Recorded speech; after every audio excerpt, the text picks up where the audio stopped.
शुक्लाम्बरधरम् विष्णुम् शशिवर्णम् चतुर्भुजम् प्रसन्नवदनम् ध्यायेत् सर्वविघ्नोपशान्तये व्यासम् वसिष्ठनप्तारम् शक्तेः पौत्रमकल्मषम् पराशरात्मजम् वन्दे शुकतातम् तपोनिधिम् व्यासाय विष्णुरूपाय व्यासरूपाय विष्णवे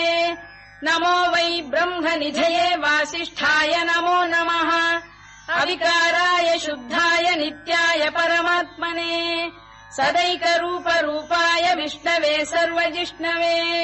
यस्य स्मरणमात्रेण जन्म संसारबन्धनात् विमुच्यते नमस्तस्मै विष्णवे प्रभविष्णवे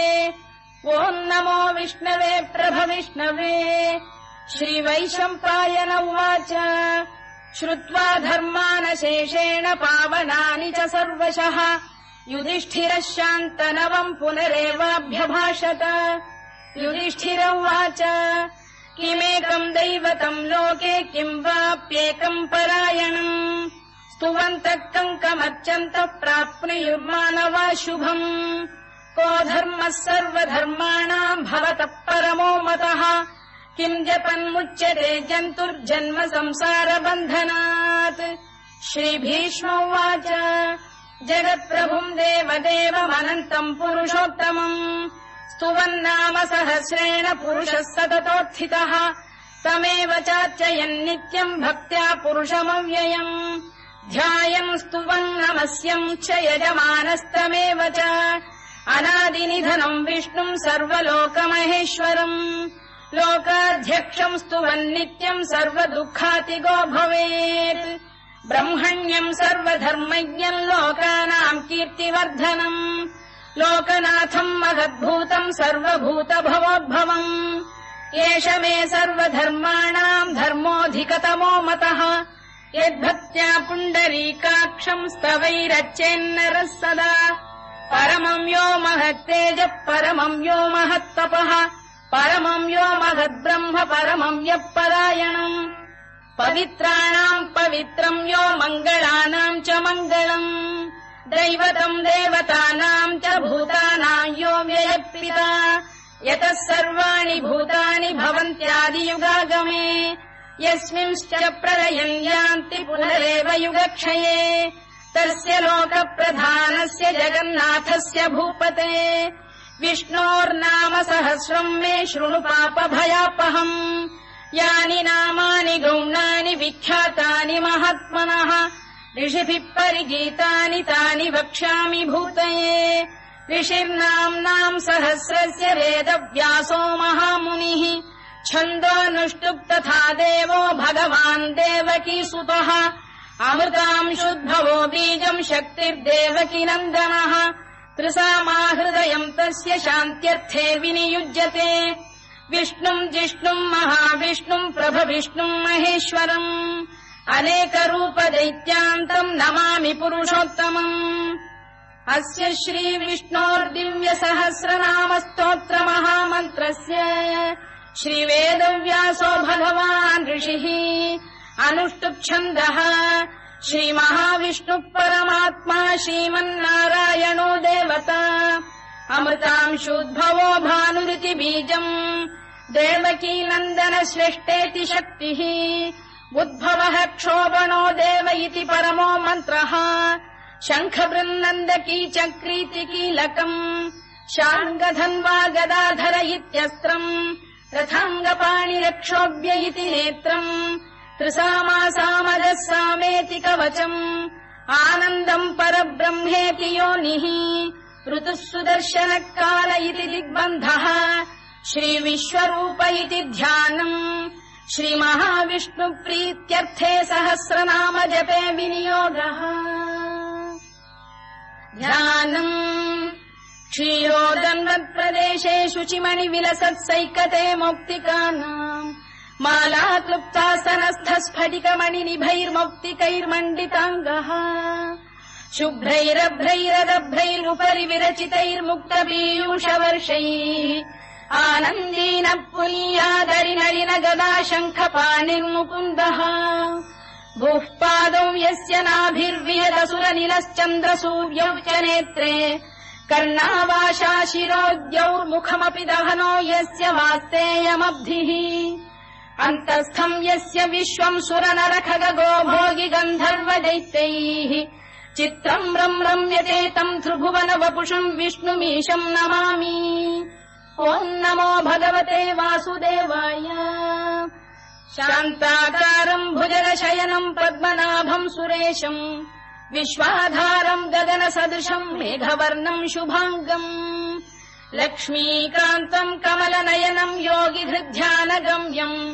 वन्दे विष्णुम् भवभयहरम् सर्वलोकैकनाथम् मेघश्यामम् पीतकौशेयवासम् श्रीवत्साङ्कम् कौस्तुभोद्भासिताङ्गम्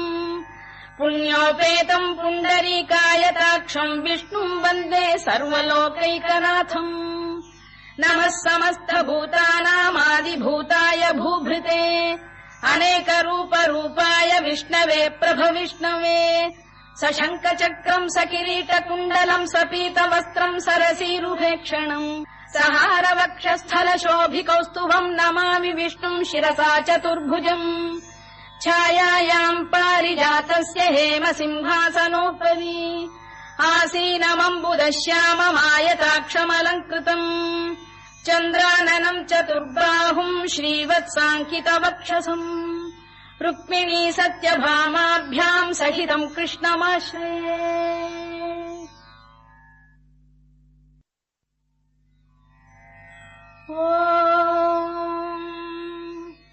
विश्वम् विष्णुर्वषत्कारो भूतभव्य भवत्प्रभुः भूतकृद्भूतवृद्भावो भूतात्मा भूतभावनः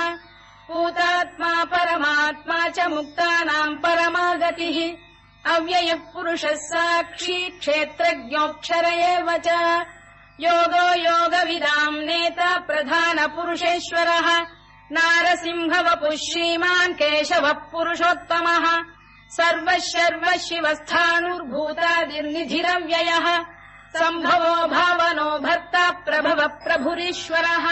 स्वयम्भूः शम्भुरादित्यः पुष्कराक्षो महास्वनः अनादिनिधनो धाता विधाता धातुरुत्तमः अप्रमेयो ऋषिकेशः पद्मनाभोऽमरप्रभुः विश्वकर्मा मनुस्पष्टा स्थविष्ठस्थविरो ध्रुवः अग्राह्यः शाश्वतः कृष्णो लोहिताक्षप्रदर्दनः प्रभूतस्त्रिककुब्धाम पवित्रम् मङ्गलम् परम् ईशानप्राणदप्राणो ज्येष्ठः श्रेष्ठः प्रजापतिः हिरण्यगर्भो भूगर्भो माधवो मधुसूदनः ईश्वरो विक्रमी धन्वी मेधावी विक्रमक्रमः अनुत्तमो दुराधर्ष्य कृतज्ञकृतिरात्मवान् सुरेशः शरणम् शर्म विश्वरेता प्रजाभवः अधः संवत्सरो व्यालप्रत्ययः सर्वदर्शनः अजः सर्वेश्वरः सिद्धः सिद्धिः सर्वादिरच्युतः वृषाकपिरमेयात्मा सर्वयोगविनिसृतः वसुर्वसुमनः सत्यः समात्मा संमितः समः अमोघः पुण्डरीकाक्षो वृषकर्मा वृषाकृतिः रुद्रो बहुशिरा बभ्रुर्विश्वयोनिः शुचिश्रवाः अमृतः शाश्वतस्थाणुर्वरारोहो महातपाः सर्वगः सर्वविद्भानुर्विश्वक्सेनो जनार्दनः वेदो वेदविदव्यङ्गो वेदाङ्गो वेदवित्कविः लोकाध्यक्षः सुराध्यक्षो धर्माध्यक्षकृताकृतः चतुरात्मा चतुर्व्यूहश्चतुर्दंष्टश्चतुर्भुजः भ्राजिष्णुर्भोजनम् भोक्ता सहिष्णुर्जगदादिजः अनघो विजयो जेता विश्वयोनिः पुनर्वसुः उपेन्द्रो वामनः प्रांशुरमोघः शुचिरूर्जितः अतीन्द्रः सङ्ग्रहः सर्गो धृतात्मा नियमो यमः वेद्यो वैद्यः सदा योगी वीरः माधवो मधुः अतीन्द्रियो महामायो महोत्साहो महाबलः महाबुद्धिर्महावीर्यो महाशक्तिर्महाद्युतिः अनिर्देश्य वपुः श्रीमान् अमे आत्मा महादृधृत् महेश्वासो महीभर्ता श्रीनिवासः सताङ्गतिः अनिरुद्धः सुरानन्दो गोविन्दो गोविदाम्पतिः मरीचिर्दमनो हंसः सुपर्णो भुजगोत्तमः हिरण्यनाभः सुतपाः पद्मनाभः प्रजापतिः अमृत्युः सर्वदृक्सिंहः सन्धाता सन्धिमान् स्थिरः अजो दुर्मर्षणः शास्ता विश्रुतात्मा सुरारिः गुरुर्गुरुतमो धाम सत्यः सत्यपराक्रमः निमिषो निमिषस्रग्वी वाचस्पतिरुदारधीः अग्रणीर्ग्रामणी श्रीमान् न्यायो नेता समीरणः सहस्रमूर्धा विश्वात्मा सहस्राक्षः सहस्रपात् आवर्तनो निवृत्तात्मा संवृतः सम्प्रमर्दनः अधः संवर्तको भङ्गिरनिलो धरणीधरः सुप्रसाद प्रसन्नात्मा विश्वधृक् विश्वभुग्विभुः सत्कर्ता सत्कृतः साधुर्जह्नुर्नारायणो नरः असङ्ख्येयो प्रमेयात्मा विशिष्टः शिष्टकृच्छुचिः सिद्धार्थ सिद्ध सङ्कल्पः सिद्धिदः सिद्धिसाधनः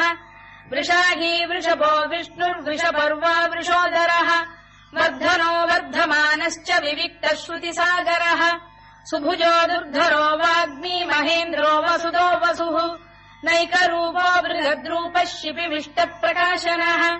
ओजस्तेजोऽब्जुदिधरः प्रकाशात्मा प्रतापनः ऋद्धस्पष्टाक्षरो मन्त्रश्चन्द्रांशुर्भास्करद्युतिः अमृतांशुद्भवो भानुः शशबिन्दुः सुरेश्वरः औषधम् जगतः सेतुः सत्यधर्मपराक्रमः भूतभव्यभवन्नाथ पवनः पावनो नरः कामः कामकृत्कान्तः कामः कामप्रदप्रभुः युगादिकृद्युगावर्तो नैकमायो महाशनः अदृश्यो व्यक्तरूपश्च सहस्रजिदनन्तजित् इष्टो विशिष्टः शिष्टेष्टः शिखण्डी नघुषो वृषः क्रोधः क्रोधकृत्कर्ता विश्वबाहुर्महीधरः अच्युत प्रथित प्राण प्राणदो वासवानुजः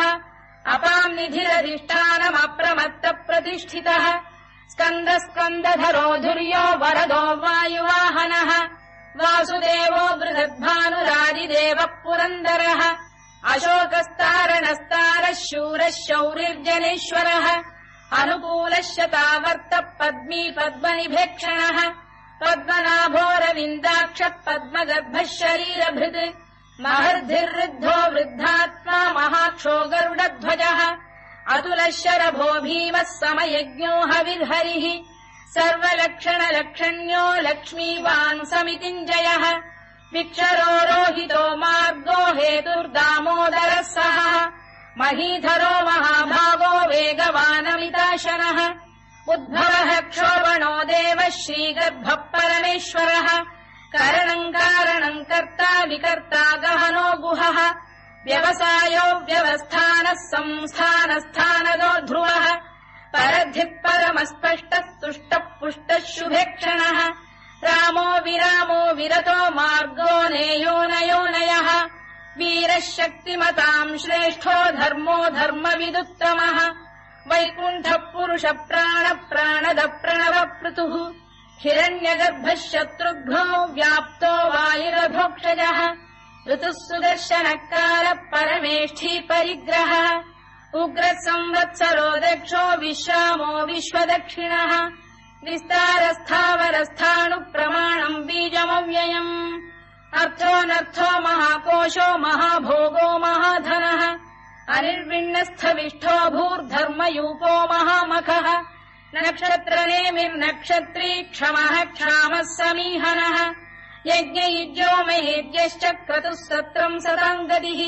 सर्वदर्शी विमुक्तात्मा सर्वज्ञो ज्ञानमुत्तमम् सुव्रतः सुमुखः सूक्ष्मः सुघोषः सुखरः सुहृद् मनोहरोजितक्रोधो वीरबाहुर्विदारणः स्वापनः स्ववशो व्यापी नैकात्मानैककर्मकृत् वत्सरो वत्सलो वत्सी रत्नगर्भोधनेश्वरः धर्मकृद्धर्मकृद्धर्मी सरसक्षरमक्षरम् अविज्ञाता सहस्रांशुर्विधाता कृतलक्षणः गभस्तिनेमिः सत्तस्तः सिंहो भूतमहेश्वरः आदिदेवो महादेवो देवेशो देवभृद्गुरुः उत्तरो गोपतिर्गोप्ता ज्ञानगम्यः पुरातनः शरीरभूतभृद्भोक्ता कपीन्द्रो भूरि दक्षिणः सोमपोऽमृतपः सोमः पुरुजिः पुरुसत्तमः विनयो जयः सत्यसन्धो दाशार्हः सात्वताम् पतिः जीवो विनयिता साक्षी मुकुन्दोमित विक्रमः अम्भो निधिरनन्तात्मा महोदधिशयोऽन्तकः अजो महार्घः स्वाभाव्यो जिता मित्र प्रमोदनः आनन्दो नन्दनो नन्दः सत्यधर्मा त्रिविक्रमः महर्षि कपिलाचार्य कृतज्ञो मेदिनीपतिः त्रिपुरस्त्रिदशाध्यक्षो महाशृङ्गकृतान्तकृत् महावराहो गोविन्दः सुषेणः कनकाङ्गिनी गुह्यो गभीरो गहनो गुप्तश्चक्रगदाधरः मेधास्वाङ्गो जितः कृष्णो दृढः सङ्कर्षणोच्युतः वरुणो वारुणो वृक्षः पुष्कराक्षो महामनाः भगवान् भगहानन्दी वनमाली हलायुधः आदित्यो ज्योतिरादित्यः सहिष्णुर्गतिसप्तमः सुधन्वाखण्ड परशुर्दारुणो द्रविणप्रदः दिवस्पृक् सर्वदृग्व्यासो वाचस्पतिरयो निजः त्रिसामासामगः साम निर्वाणम् भेषजम् भिषज सन्न्यासकृच्छमः शान्तो निष्ठा शान्तिपरायणम् शुभाङ्गः शान्तिदः स्रष्टा कुमुदः कुवलेशयः गोहितो गोपतिर्गोप्ता वृषभाक्षो वृषप्रियः अनिवर्ती निवृत्तात्मा संक्षेप्ताक्षेमकृत् शिवः श्रीवत्सवक्षः श्रीवासः श्रीपतिः श्रीमताम्बरः श्रीधः श्रीशः श्रीनिवासः श्रीनिधिः श्रीविभावनः श्रीधर श्रीकर श्रेयः श्रीमान् लोकत्रयाश्रयः स्वक्षस्वङ्गः शतानन्दो नन्दिर्ज्योतिर्गणेश्वरः विजितात्मा विधेयात्मा सत्कीर्तिश्छिन्न संशयः उदीर्णः सर्वतश्चक्षुरनीशः शाश्वतस्थिरः भूषयो भूषणो भूतिर्विशोकः शोकनाशनः अर्चिष्मानर्चितः कुम्भो विशुद्धात्मा विशोधनः अनिरुद्धो प्रतिरथ प्रद्युम्नोमित विक्रमः कालनेमिनिहा वीरः शौरिः शूरजनेश्वरः त्रिलोकात्मा त्रिलोकेशः केशवः केशिहा हरिः कामदेवः कामपालः कामी कान्तकृतागमः अनिर्देश्य वपुर्विष्णुर्वीरोऽनन्तो धनञ्जयः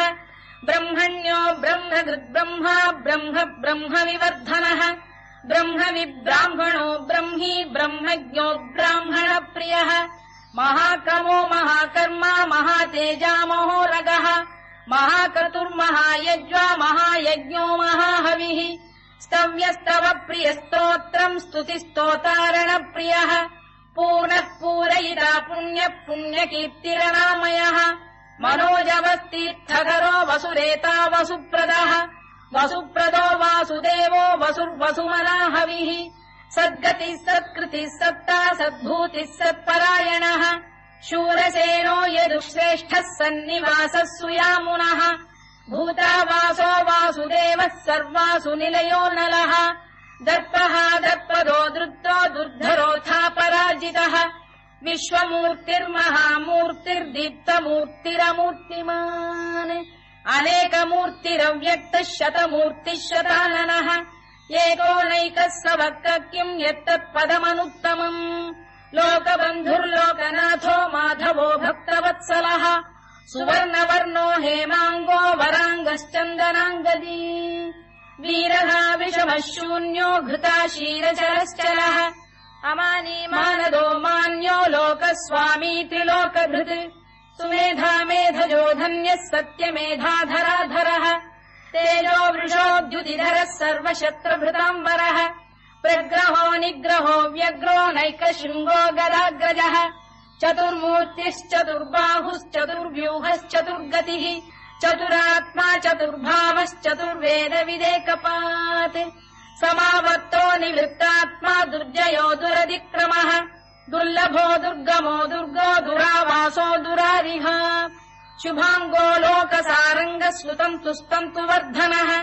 इन्द्रकर्मा महाकर्मा कृतकर्मा कृतागमः उद्भवः सुन्दरः सुन्दरो रत्ननाभः सुलोचनः अर्को वाजसनः शृङ्गी जयन्तः सर्वविजयी सुवर्णबिन्दुरक्षोभ्यः सर्ववागीश्वरेश्वरः महाह्रदो महागर्तो महाभूतो महानिधिः कुमुदः कुन्दरः कुन्दः पर्जन्यः पावनो निलः अमृताशोऽमृतवपुः सर्वज्ञः सर्वतोमुखः सुलभः सुव्रतः सिद्धः शत्रुजिच्छत्रुतापनः न्यग्रोधोदुम्बरोश्चतश्चाणूरान्ध्रैषूदनः सहस्रार्चिः सप्तजिह्वः सप्तैधाः सप्तवाहनः अमूर्तिरनघोचिन्त्यो भयगृद्भयनाशनः अणुबृहत्कृशस्थूलो गुणभृन्निर्गुणो महान् अधृतस्वधृतस्वास्य प्राग्वंशो वंशवर्धनः धारभृत्कथितो योगी योगीशः सर्वकामदः आश्रमश्रमणः क्षामः सुपर्णो वायुवाहनः धनुर्धरो धनुर्वेदो दण्डो दमयिता दमः अपराजितः सर्वसहो नियन्ता नियमो यमः सत्त्ववान् सात्विकः सत्यः सत्यधर्मपरायणः अभिप्रायप्रियार्होरः प्रियकृत्प्रीतिवर्धनः विहाय सगतिर्ज्योतिः सुरुचित्पुतभुग्विभुः रविर्विरोचनः सूर्यः सवितारविलोचनः अनन्तो हुतभुग्भोक्ता सुखदो नैकजोऽग्रजः अनिर्विण्णः सदामर्षी लोकाधिष्ठानमद्भुतः सनात्सनातनतमः कपिलः कपिरव्ययः स्वस्तिदः स्वस्तिकृत् स्वस्ति स्वस्तिभुक् स्वस्ति दक्षिणः अरौद्रः कुण्डली चक्री विक्रम्यूर्जितशासनः शब्दातिकः शब्दसः शिशिरः शर्वरीकरः अक्रूरपेशलो दक्षो दक्षिणः क्षमिणाम्बरः विद्वत्तमो वीतभयः पुण्यः श्रवणकीर्तनः उत्तारणो दुष्कृतिः पुण्यो दुःस्वप्ननाशनः वीरः रक्षणः सन्तो जीवनः पर्यवस्थितः अनन्तरूपोऽनन्तः श्रीर्जितमन्युर्भयापहः चतुरश्रो गभीरात्मा विदिशो व्यादिशो दिशः अनाधिर्भूर्भुवो लक्ष्मी सुवीरो रुचिराङ्गदः जननो जनजन्मादिर्भीमो भीमपराक्रमः आधारनिलयो धाता पुष्पहास प्रजागरः ऊर्ध्वगः सत्पथाचार प्राणद प्रणवप्रणः प्रमाणम् प्राणनिलय प्राणभृत्प्राणजीवनः तत्त्वम् तत्त्वविदेकात्मा जन्ममृत्युजरातिगः भूर्भुवः स्वस्तरुस्तारः सविता प्रपितामहः यज्ञो यज्ञपतिर्यज्वा यज्ञाङ्गो यज्ञवाहनः यज्ञभृद्यज्ञकृद्यज्ञी यज्ञभुग्यज्ञसाधनः यज्ञान्तकृद्यज्ञगुह्यमन्नमन्नाद एव च आत्मयोनिः स्वयम् जातो वैखानः सामगायनः देवकीनन्दनः स्रष्टा क्षितीशः पापनाशनः शङ्खबृन्नन्दकी चक्री शार्ङ्गधन्वा गदाधरः तथाङ्गपाणिरक्षोभ्यः सर्वप्रहरणायुधः सर्वप्रहरणायुधवो नम इति वनमाली गरीशाङ्गी शङ्खी चक्री च नन्दकी श्रीमान्नारायणो विष्णुर्वासुदेवोऽभिरक्षतु वनमाली गरीशाङ्गी शङ्खी चक्री च नन्दकी श्रीमान्नारायणो विष्णुर्वासुदेवोऽभिरक्षतु वनमाली गरीशाङ्गी शङ्खी चक्री च नन्दकी श्रीमान्नारायणो विष्णुर्वासुदेवोऽभिरक्षतु इतीदम् कीर्तनीयस्य केशवस्य महात्मनः नाम्नाम् सहस्रम् दिव्यानामशेषेण प्रकीर्तितम् य इदम् शृणुयान् नित्यम् यश्चापि परिकीर्तयेत् नाशुभम् प्राप्नुयात् किञ्चित् सोमुत्रेह च मानवः वेदान्तको ब्राह्मणस्य क्षत्रियो विजयी भवेत् वैश्यो धनसमृद्धस्य क्षुद्रः सुखमवाप्नुयात् धर्मार्थी प्राप्नुयात् धर्ममर्थार्थी चार्थमाप्नुयात्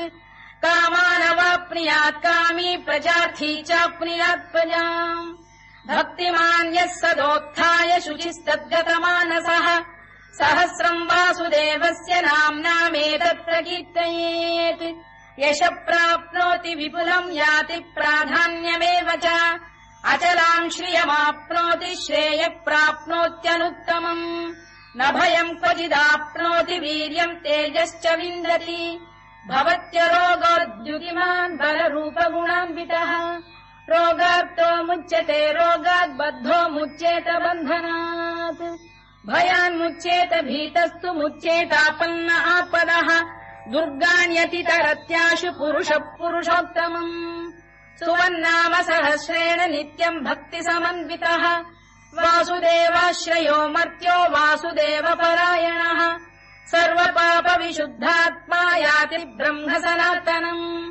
न वासुदेव भक्तानामशुभम् विद्यते क्वचित् जन्म मृत्युजरा व्याधि भयम् नैवोपजायते इमम् स्तवमधीयानः श्रद्धा भक्ति समन्वितः युज्येतात्मसुखक्षान्ति श्रीधृति स्मृतिकीर्तिभिः न क्रोधो न च मात्सर्यम् न लोभो न शुभामतिः भवन्ति कृतपुण्यानाम् भक्तानाम् पुरुषोत्तमे द्यौः स चन्द्रार्कनक्षत्राखम् दिशो भूर्महो दधिः वासुदेवस्य वीर्येण विधृतानि महात्मनः ससुरासुरगन्धर्वम् स यक्षोरगराक्षसम् जगत्वशे वर्ततेदम् कृष्णस्य सचराचरम् इन्द्रियाणि मनो बुद्धिः सत्त्वम् तेजो बलम् धृतिः वासुदेवात्मकान्याहुः क्षेत्रम् क्षेत्रज्ञ एव च सर्वागमानामाचार प्रथमम् परिकल्पते आचार प्रभवो धर्मो धर्मस्य प्रभुरच्युतः ऋषयः पितरो देवा महाभूतानि धातवः जङ्गमाजङ्गमम् चेदम् जगन्नारायणोद्भवम् योगो ज्ञानम् तथा साङ्ख्यम् विद्या शिल्पादिकर्म च वेदाः शास्त्राणि विज्ञानमेतत् सर्वम् जनार्दनात् एको विष्णुर्महद्भूतम् पृथग्भूतान्यनेकशः त्रीन् लोकान् व्याप्य भूतात्मा भुङ्क्ते विश्वभुवव्ययः इमम् स्तवम् भगवतो विष्णोर्व्यासेन कीर्तितम् पठेद्य इच्छेत् पुरुषः श्रेयत् प्राप्तुम् सुखानि च विश्वेश्वरमजम् देवम् जगतः प्रभुमव्ययम् भजन्ति ये पुष्कराक्षम् न ते यान्ति पराभवम् ओन्नम इति अर्जुनोवाच पद्मपत्र विशालाक्ष पद्मनाभसुरोत्तम भक्तानामनुरक्तानाम् त्राता भव जनार्दन श्रीभगवानुवाच यो माम् नाम सहस्रेण स्तोतुमिच्छति पाण्डव सोऽहमेकेन श्लोकेन स्तुत एव न संशयोन्नम इति व्यासोवाच वासनाद्वासुदेवस्य वासितम् भुवनत्रयम् सर्वभूतनिवासोऽसि वासुदेव नमोऽस्तु ते ओन्नम इति पार्वत्युवाच केनोपायेन लघुना विष्णोर्नाम सहस्रकम् पठ्यते पण्डितैर्नित्यम् श्रोतुमिच्छाम्यहम् प्रभो ईश्वरोवाच श्रीराम राम रामेति रमे रामे मनोरमे सहस्रनाम तत्तुल्यम् राम नाम वरानने श्रीराम राम रामेति रमे रामे मनोरमे सहस्रनाम तत्तुल्यम् राम नाम वरानने श्रीराम राम रामेति रमे रामे मनोरमे सहस्रनाम तत्तुल्यम् राम नाम वरानने राम नाम वराननमोन्नम इति ब्रह्मोवाच नमोऽस्त्वनन्ताय सहस्रमूर्तये सहस्रपादाक्षि शिरोरुबाहवे सहस्रनाम्ने पुरुषाय शाश्वते सहस्रकोटियुगधारिणे नमः सहस्रकोटियुगधारिणे ओन्नम इति सञ्जय उवाच यत्र योगेश्वर कृष्णो यत्र पार्थो धनुर्धरः तत्र श्रीविजयो भूतिर्ध्रुवानीतिर्मतिर्मम श्रीभगवानुवाच अनन्याश्चिन्तयन्तो मां ये जनाः पर्युपासते तेषाम् नित्याभियुक्तानाम् योगक्षेमम् वहाम्यहम् परित्राणाय साधूनाम् विनाशाय च दुष्कृताम् धर्म संस्थापनार्थाय सम्भवामि युगे युगे आर्ता विषण्णाः शिथिलाश्च भीता घोरेषु च व्याधिषु वर्तमानाः संकीर्त्य नारायण शब्दमात्रम् विमुक्तदुःखाः सुखिनो भवन्तु कायेन वाचा मनसेन्द्रियैर्वा बुद्ध्यात्मना वा प्रकृते स्वभावात् करोमि यद्यत् सकलम् परस्मै नारायणायेति समर्पयामि।